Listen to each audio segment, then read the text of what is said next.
Pastarosios savaitės antraštės apie Epsteino bylas ir nusikaltimus prieš vaikus privertė pasaulį krūptelėti ir susimastyti. Mes baisimės, kad atrodo kažkur labai toli už Atlanto vandenyno vyksta tokie nusikaltimai, kai tuo pačiu metu mes patys tėvai tiesiame kelius į mūsų vaikų privatumą. Atrodo, mes saugome savo vaikus gatvėje, kai vedame juos už rankos žaidimo aikštelėje, atidžiai skaitome maisto etiketes, ką jie turėtų valgyti, ko neturėtų, bet tą akimirką, kai paspaudžiame mygtuką dalintis internete, mes atveriame savo namų duris milijonai nepažįstamų žmonių. Ir šiandien aš kalbėsiu apie tai, kodėl vaiko nuotrauka internete tai nėra tiesiog nekaltas prisiminimas, o skaitmeninis pėdsakas, kuris gali sugriauti tavo vaiko gyvenimą. Viniosiu aš nieko į vatą, jeigu tu manai, kad mano paskyra neturi daug sekėjų, ar aš tiesiog pasidalinu nuotrauką su seneliais, draugais, artimaisiais, tai tu labai klysti. Mūsų kaip tėvų pareiga nėra tik tai pamaitinti, aprengti savo vaikus ir kad mes esam atsakingi už savo vaikų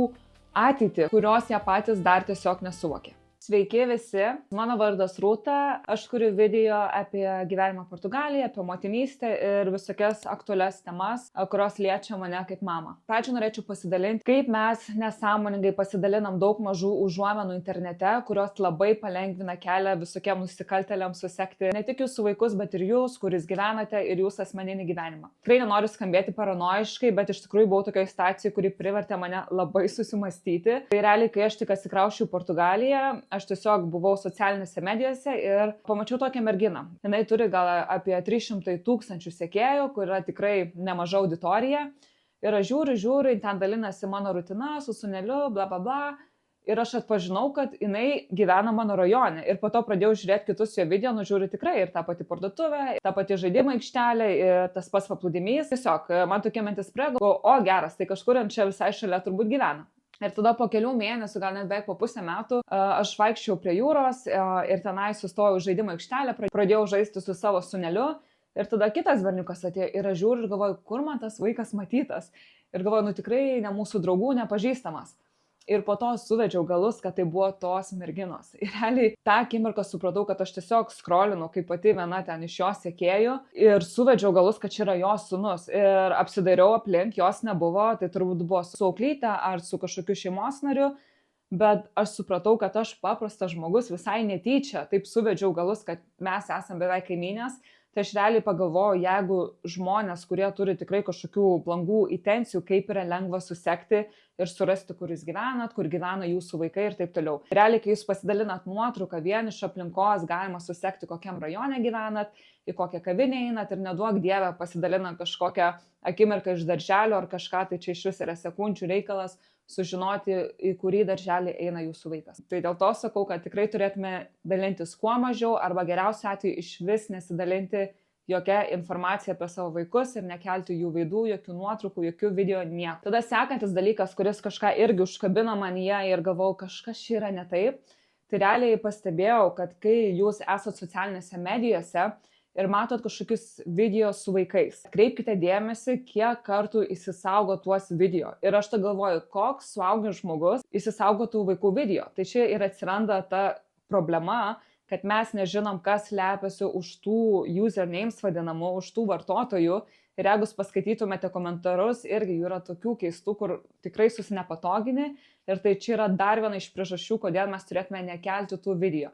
Nes kur mums atrodo nekaltas video, kad ten vaikas valgo ledus, ar vaikas kažką išpila, ar žaidžia kažkokiais žaislais, tiems nusikaltėliams, patiems baisiausiams žmonėms, tie video turi visai kitokią reikšmę negu jums. Tai nežinau, koks sąmoningas tėtis ar mama norėtų kelti tokius video internetą, žinant, kad kažkas gali pasinaudoti. Ir kai kažkas įsisaugo jūsų video, realiai viskas.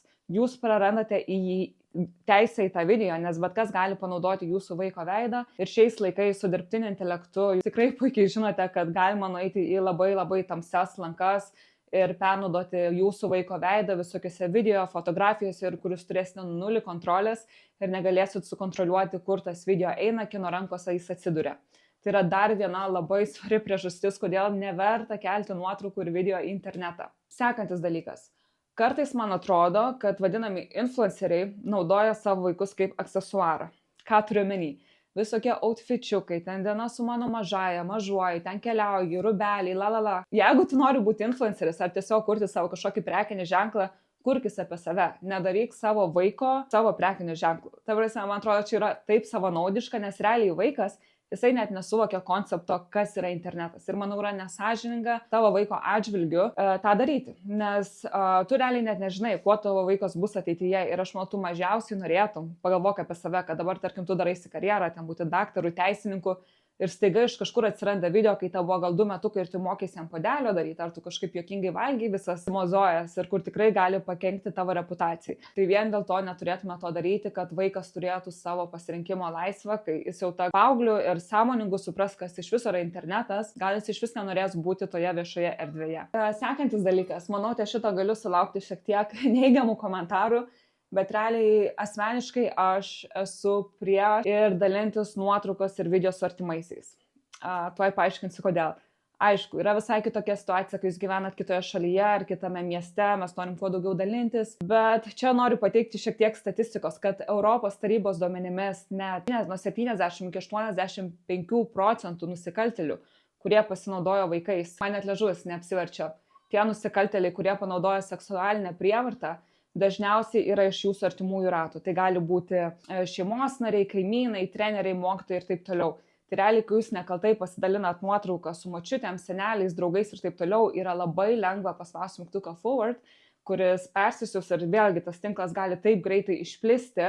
Tai vien dėl to aš neskau, kad čia reikia tarinėti savo artimuosius ar ką, bet tie dalykai vyksta. Ir aš manau, tie žmonės, kurie nori būti jūsų vaikų gyvenime, jie gali atvažiuoti ir fiziškai būti jūsų vaiko gyvenime, o ne tik, kad jūs dalinatės nuotraukomis, video, kas gali pasibaigti visai liūdnai. Mes galvojam apie vaikų fizinį saugumą, mes pamirštame finansinį ir teisinį saugumą, tai vėlgi atrodo, gal aš čia per daug galvoju, bet mes gyvenam laikais, kur bet kokia medija tampa informacija. Tai jeigu jūs net įkeliat vaiko video, kuris išneka, jo balsas gali būti panaudotas ir laikui bėgant gali būti atidarytos banko sąskaitos, pasimtos paskolos ir taip toliau, nes realiai vien balsas, veidas jau yra biometriniai duomenys. Ir aš labai tikrai suprantu, kaip norisi dalinti savo vaiko pasiekimais, nuotraukomis, video, sulaukti kažkokio palaikymo ir savaime suprantama visa ta medija su vaikais sulaukia daug daugiau pasiekiamumo, bet aš noriu, kad tu kaip tėtis ar mama paklaustum savęs, ar verta rizikuoti visą tuo, kuo aš aptariau. Mano atsakymas vienareikšmiškai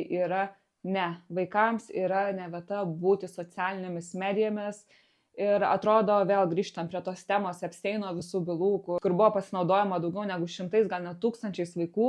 Ir pagalvokit, tai viskas vyko, kai socialinės medijos net neturėjo tokios galios. O šiais laikais realiai tu viską gali susirasti per minutę. Tu pasidarai screenshotą, įkeli ChatGPT, kokia čia gatvė, koks rajonas, kokia šalis.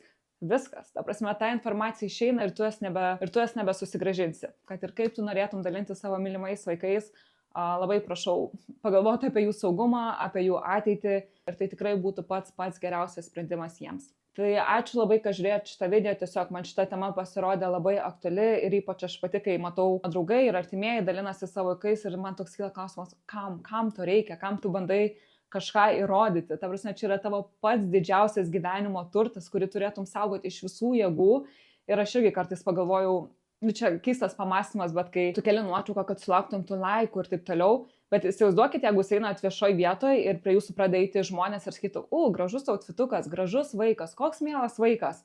Ta prasme, tikrai gali pasirodyti šiek tiek baugiai, tai realiai internete yra dar daug baugesnių tų žmonių, kurie slepiasi už tų visų botų, visų tų tuščių anketų. Tai yra tikrai neverta. Ačiū visiems, kad žiūrėjote šitą video ir iki sekančio susitikimo, kur bus turbūt lengvesnė tema, nes tiesiog šita tema mane labai sujaudino ir galvoju, kad reikia apie tai kalbėti ir labai noriu išgirsti jūsų nuomonės, ar manot, ar reiktų dalinti savo vaikais, ar nereiktų ir kokie būtų jūsų argumentai. Tai jeigu patiko šitas video, labai kviečiu paspausti mygtuką prenumeruoti ir susitiksim kitą kartą. Iki!